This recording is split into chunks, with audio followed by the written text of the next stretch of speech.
Hello, thank you for being here. I'm Roger Espasa, CEO of Semidynamics, and we're here to talk about our tailor-made high-performance RISC-V 64 IP. Let's go through that. A few words about Semidynamics. We're incorporated in 2016. We're a 100% European company. We're headquartered in Barcelona, and we have presence all around the world. And we supply RISC-V IP cores, and we specialize in high bandwidth, high performance cores, and also we provide with those a vector unit in case you're targeting machine learning and artificial intelligence applications. We'll go now and describe those IP. In terms of core IP, the RISC-V cores that we have two families. One family we call Atrevido, which in Spanish, for those of you that don't know Spanish, means bold, courageous, daring. That's an out-of-order core, and you, the customer, can choose between 2, 3, or 4 wide. And it's a 64-bit core, as we said before, with compression, with the option of vectors. And you can select AXI or CHI as the main interface.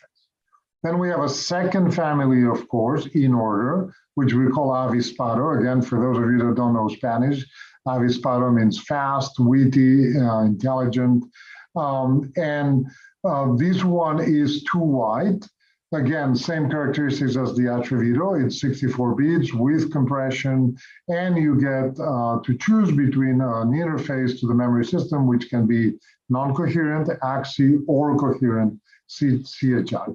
We insist that this is the world's first fully customizable because, as we'll explain in the next slide, we're very willing to open up these cores and customize them to whatever you need and add to this baseline, which are already very good, whatever you may need.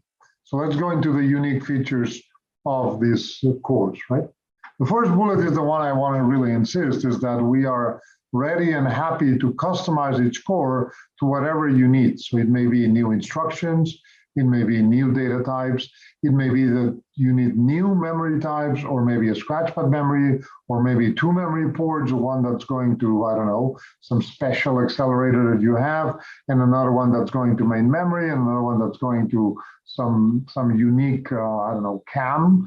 So whatever it is that you need, we're more than happy to open up our core, change the RTL, and add the features that you need. Those features don't take years to be added because we know so well our own core, and we're doing them in standard Verilog, by the way, which is a great thing relative to other offerings with unknown languages. We can include your features in weeks to months, so it's not, you don't have to wait for a long time. And then we work with you to customize the core and get the PPA that you need, right? Now, we hope you'll want to customize the core, but even if you don't, you're getting really good cores. So the 3 bottom boxes talk about the things you're getting with the baseline core, which is a technology called Gazzillion, which we'll describe in detail, that really allows very fast data movement from memory to the core, which is very important in AI and ML scenarios.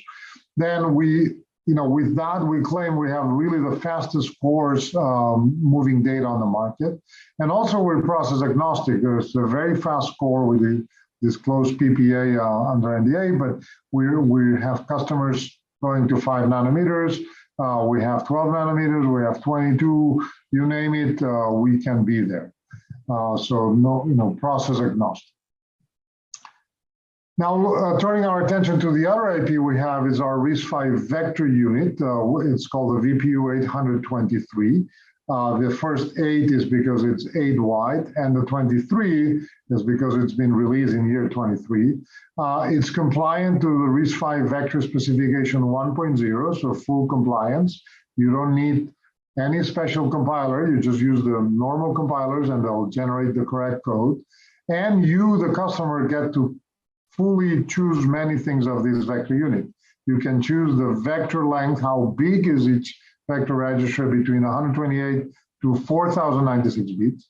And you can also choose how wide is the data path, how many computational units you want, again, from 128 bits all the way to 2048 bits. So this is your choice, and based on your market requirements and target applications, you decide where to go, right?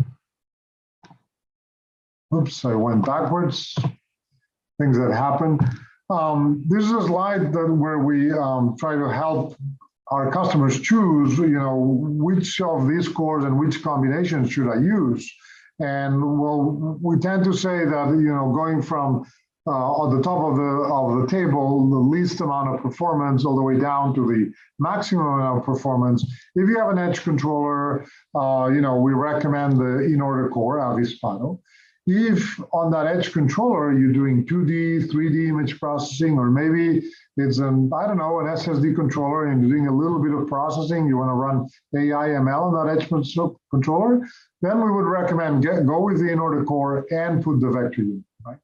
Now, if you're now getting to the next level, you do need an application processor with good performance on a wide variety of applications, then we recommend you choose Atrevido, the out-of-order core. And no surprise, if on top of application processor, you actually want to run GPU-like workloads, AI, ML, something that needs a lot of compute, then we recommend you go with the Atrevido with the vector unit, right? So that's more or less a relatively easy choice for you to go there. Let me go a little bit into the block diagram detail of how it would look like our highest performing option, the Atrevido 423. I'll explain the numbers one more time. 4 is because it's 4 wide, 23 is because it's released in the year 23, and VPU is because it comes with a VPU. If you're looking at the diagram, you see a bunch of green boxes, which I'll cover in a second. That's the core, right? That's if you only want Atrevido with no vector unit, you get all the green boxes. If on top of that, you add the vector unit, then you get the blue boxes that's underneath. And we'll start talking about the core first, and then I'll cover a little bit the blue boxes. So talking about the core,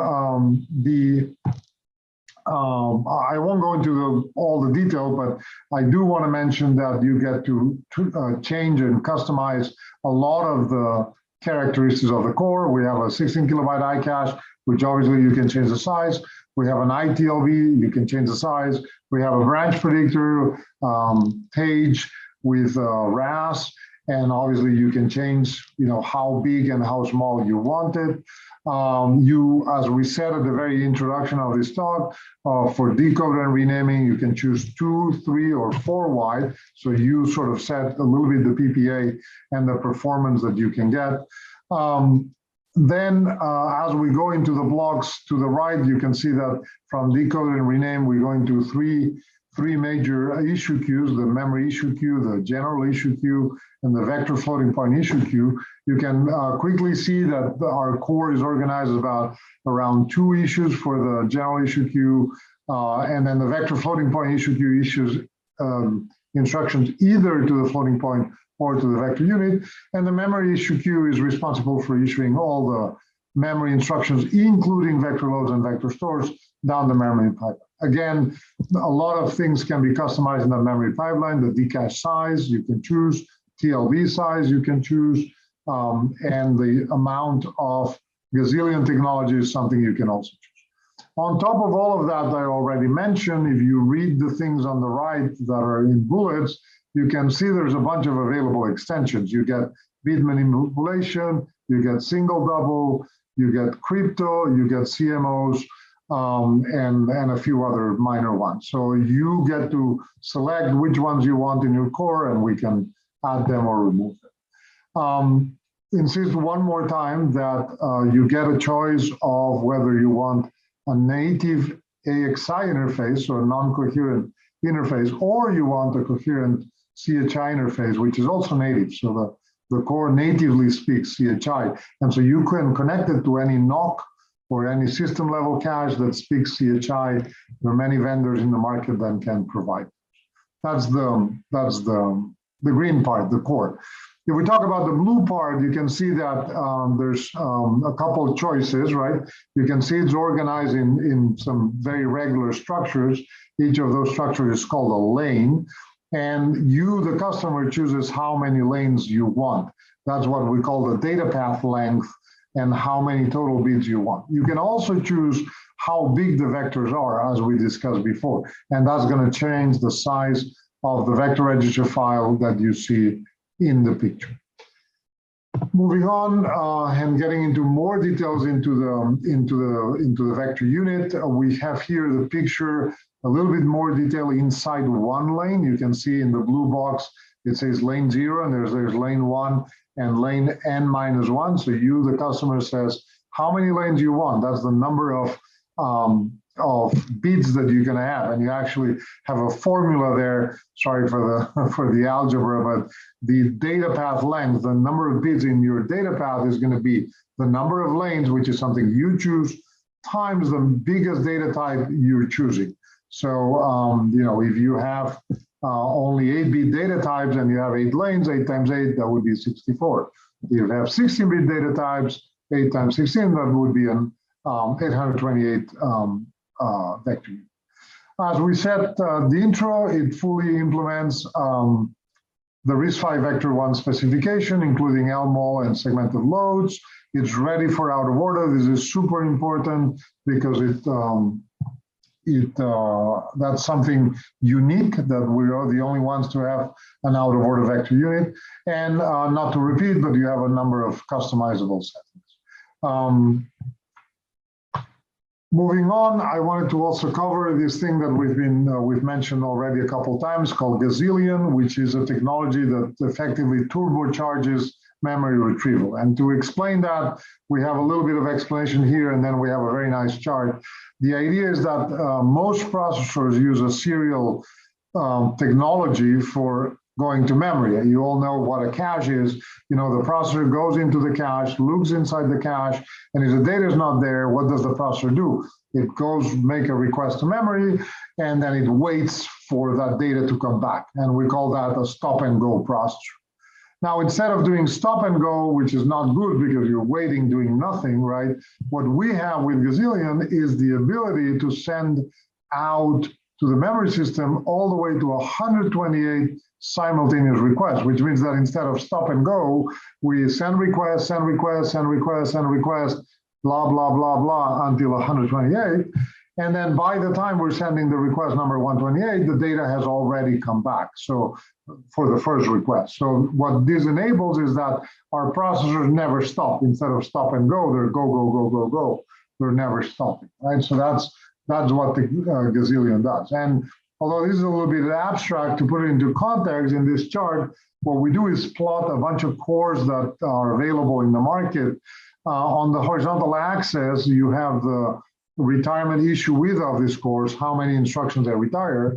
And on the vertical axis, you have the number of requests, technically called outstanding misses, that these cores can make to the memory system. So putting the first one, there's the Power 9. It's a very wide 6-issue core, very interesting, from IBM.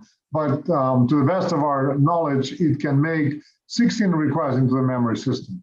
Another one from Intel, Ice Lake, which is a 5-way, 12 requests to memory. One from ARM, the A76, 4-wide issue, but actually can make a lot more requests to memory, all the way to 20 requests. And then we put in the chart a few RISC-V processors, which we're not exactly sure how many requests they make, but we're not too far away there. Where is our technology relative to that? Well, Avispado provides you with 64 outstanding requests. It's a 2-wide in-order core, but it has 60 words, so standing out from all these processors. And then Atrevido is a 4-wide issue core, all the way up to 4-wide. You can choose 2, 3, or 4, and comes with 128 outstanding requests. So you can see that these two cores are really, really different from everything else in the market. And they're really different because they're targeting any application that moves a lot of data. All these cores at the bottom are doing applications where you get a lot of good cache reuse, a lot of data feeds in the cache. If you're not in that space, The cores at the bottom are not going to be very good. And you need a core that can deal with the fact that, hey, my data is not going to be in the cache. I'm going to be going to memory a lot. Gazzillion is also really, really good when you mix it with RISC-V vectors. And the idea here is that in this chart where you see in the horizontal axis, we're doing reads and writes to a memory array. And there's reads and writes, the horizontal axis is the size of the memory array from 1 kilobyte to 2 megabytes. And on the vertical axis, you get bytes per cycle. And if you don't like to worry about bytes per cycle, think about a processor running at 1 gigahertz. Now, processors reach far more than that, but think about 1 gigahertz, so it's easy to multiply. So 60 on this chart means this processor is moving 60 gigabytes per second from the outside memory system into the core. You can see in the purple line that as we increase the size of the array, it very nicely and smoothly goes up all the way to 62 bytes per cycle at 1 gigahertz, 62 gigabytes per second. Then there's a little dip due to the TLB, then we keep going flat until we hit 1 megabyte with the size of the L2 cache in this processor. And then amazingly, after the L2 cache, we only drop to 40 gigabytes a second, 40 bytes per cycle, which is now we're going straight to memory. So it's a pretty amazing. We don't think you're going to find any processor like that. Then the second thing is the other line is for writes, and I always get the question, why are the writes lower than the reads? And this is no fault of the core. This is a CHI environment, and this is how CHI actually deals with write credit. So, we can complain to the CHI specification writers, not to the core here. But again, it's sustaining 40 bytes per cycle all the way to the memory. So that's actually excellent. Why would you need all of that, or why are those cores different than the normal ones? Because we are using because these are defined for applications that don't fit in the cache, right? So, anything from machine learning to recommendation systems to key value stores to sparse data, anything that's moving a lot of data very fast, that's going to need this technology and work really well. About our business model, very standard for anyone providing IP, but I want to insist on it. We are happy to work with you, customize, discuss a statement of work, customize our IP, add whatever is needed, maybe new instructions, maybe new memory types. As I said at the beginning, we're more than happy to do that. Then we provide you with a bit stream for the FPGA of your choice. It doesn't have to be only the vendor shown in the slide. And that FPGA, you, dear customer, you run your benchmarks, you test it, you tell us if you like it, if you don't like it. And we're so sure that you're going to like it that if in the rare case that you don't like it, you don't have to pay any license. You can walk away. But we're pretty sure that's not what's going to happen. We're pretty sure you're going to be very pleased with the results. Then you're going to take a license fee and royalties. We'll negotiate, and obviously we'll support you all the way to tape out with the maintenance package for bug fixes, timing fixes, or any other fix that you may need as you go to tape out. And with that, thank you very much.